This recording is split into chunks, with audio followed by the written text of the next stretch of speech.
Здравствуйте, мои уважаемые зрители! На дворе у нас 12 ноября, и сегодня мой первый материал будет продолжением моего Китая-тайванского цикла, то есть продолжение цикла передач, посвященных противостоянию Китая и Тайваня. А если разобраться более глобально, то противостояние Китая и США в западной части Тихого океана. В первых частях данного цикла мы разобрали, что Китай усиленно на протяжении последних 20 лет готовится решить свою первостепенную внешнеполитическую задачу – объединение страны. То есть присоединение, либо возвращение Тайваня в свою историческую гавань. Точно так же по тому же самому сценарию, по которому в свое время были возвращены Макао и Гонконг. Это идеальный вариант, то есть мирное воссоединение двух территорий, но также китайское руководство отдает себе отчет в том, что американцы могут не позволить им этого сделать. Потому что именно американцы являются главным внешнеполитическим партнером Тайваня, который является важнейшим звеном всей системы сдерживания американцами китайской мощи в западной части Тихого океана. И китайцы прекрасно понимают, что выпадение Тайваня разрушает всю эту самую систему. А значит, американцы просто так его им не сдадут. А отсюда Народно-освободительная армия Китая должна быть готова решить эту проблему военным путем. Именно решение этой своей главнейшей задачи ставится перед Народно-освободительной армией Китая с учетом того развития, которое она получила на протяжении последних 20 лет.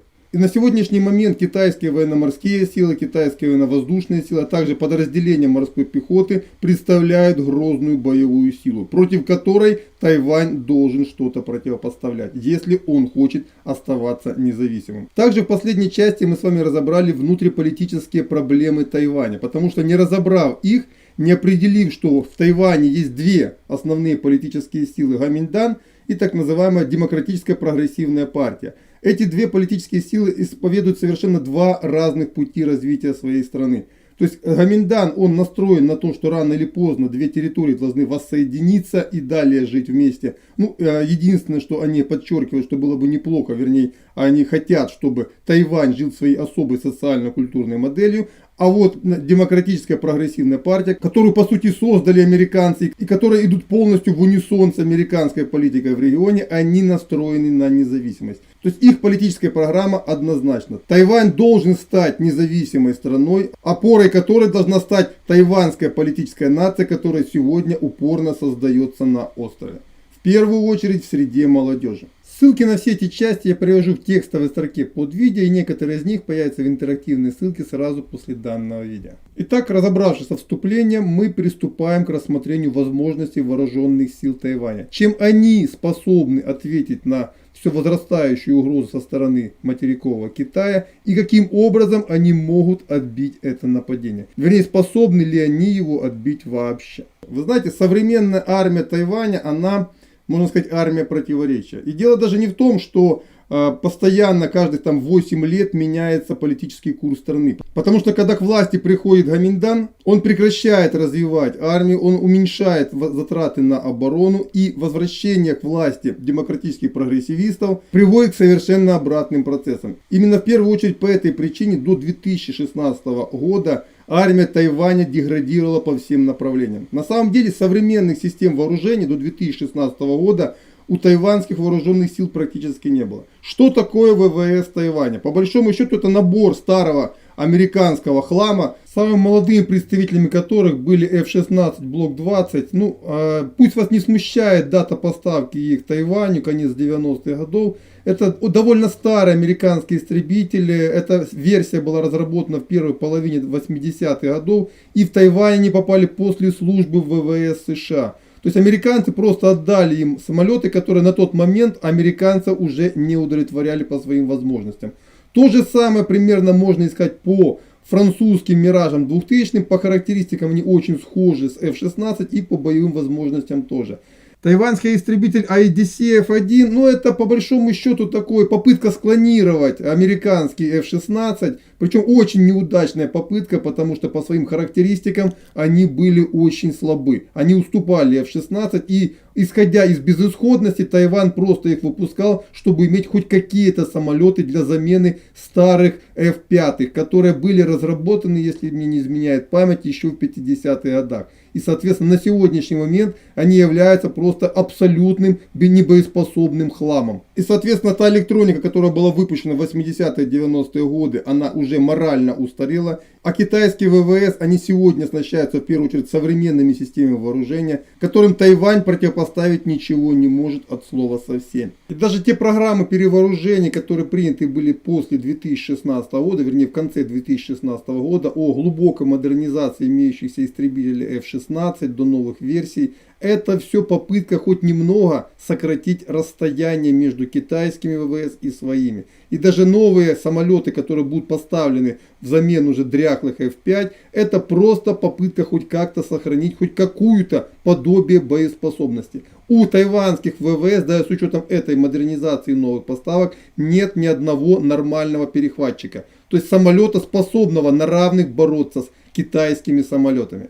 Единственное, чем новые даже F-16 будут способны заниматься, это пытаться наносить удары по десантным кораблям противника, когда они пойдут на штурм. Полноценного воздушного боя на равных с новыми китайскими истребителями, такими как российские Су-35 и новыми G-20, они вести не способны. От слова совсем. И если они захотят вступить в этот воздушный бой, их просто все уничтожат. Почти без потерь. То же самое мы можем наблюдать и в военно-морском строительстве. Кораблями первого ранга являются 4 эскадры миноносцев старых типа КИД. Это постройка 70-х годов США. То есть то, что США выбросили, они по сути передали Тайваню. Фрегаты, которые в целом задачей главной которых является противостояние морскому, десанту.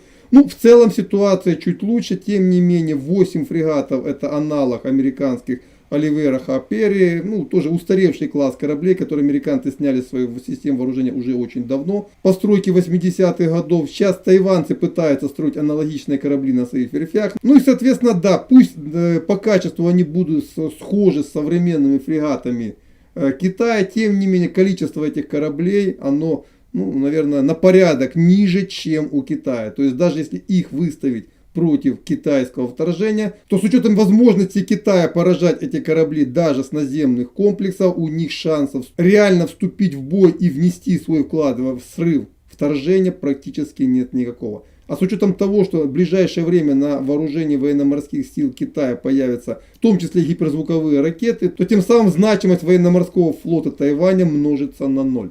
Вне зависимости от того, какое количество еще надводных кораблей будет построено. Подводный флот на сегодняшний момент у Тайваня также практически отсутствует. Две более-менее современные подводные лодки, они постройки 80-х годов. Причем маловероятно, что они вообще смогут вступить в бой. То есть мы можем констатировать, что военно-морской флот Тайваня, по сути, для предотвращения вторжения он недееспособен. Вернее, пока еще какая-то польза от него есть, но уже лет через 5 его можно будет смело сбрасывать со счетов. И вследствие этого последняя линия обороны, которая может держать в какой-то степени китайское вторжение, это наземные силы, системы противовоздушной обороны и системы береговой обороны. Да, они тоже на сегодняшний момент претерпевают серьезные изменения. Например, систему береговой обороны американцы пытаются переоснастить своими наземными версиями комплексов «Гарпун». То есть, в принципе, это дозвуковая противокорабельная ракета. Один из самых простых противокорабельных ракетных комплексов, многие из ракет которых, скорее всего, в случае применения будут сбиты китайскими зенитными ракетами еще на подлете. Тем не менее, они поставляются сегодня на Тайвань, несколько десятков пусковых установок и примерно 400 ракет. Это все, что может Тайвань выставить в этом вопросе. Противовоздушный комплекс — это тоже набор старья. Единственный момент — это сейчас пытается модернизировать системы Patriot, потому что те системы, которые были поставлены в Тайвань, это старые образцы еще 80-х годов. И естественно, с современными самолетами, и тем более ракетами, они бороться не могут. Но даже после модернизации они принципиально не решают проблемы. Они сосредоточены вокруг Тайбэя, вокруг столицы на севере острова. А вторжение, скорее всего, будет происходить на западных оконечностях острова и на южных оконечностях. А они современными системами ПВО абсолютно не прикрыты. То есть помешать вторжению китайской армии на Тайвань тайваньские вооруженные силы не способны. Причем с каждым годом падает способность наносить китайцам при вторжении более-менее существенные потери. И, соответственно, когда проводятся, по сути, ежегодно проводятся такие командно-штабные игры о том, как Тайвань может сопротивляться вторжению Китая, то с каждым годом это сопротивление на картах, по крайней мере, становилось все слабее и слабее. Если, например, в начале десятых годов говорилось о том, что Тайвань в случае вторжения Китая может выдержать это все на протяжении 2 недель, то сегодня речь уже идет о 2-3 суток. Если американцы не захотят вмешаться в этот конфликт, то китайские вооруженные силы, по сути, подавят тайваньское сопротивление в считанные дни. Причем первоначальный ракетный удар, который однозначно будет нанесен при помощи крылатых ракет дальнего радиуса действия, а у Китая их на сегодняшний момент уже есть несколько тысяч, скорее всего, очень сильно ослабит обороноспособность Тайваня и не исключено, что полностью парализует способность сопротивления. Но на самом деле это является далеко не самой главной угрозой для тайваньских вооруженных сил и государства в целом. Самая главная угроза находится у него внутри. Именно об этой внутренней угрозе мы с вами поговорим уже в следующей части. Поверьте, она очень и очень интересна. То есть на самом деле то, что мы сегодня вот с вами сейчас рассмотрели, это можно говорить ни о чем. Если бы все было вот так плохо, как я рассказал, это было бы только полбеды. В общем, запятая, до свидания, подписываемся на канал. Ну и традиционно всем всегда желаю и буду желать. Будьте здоровы!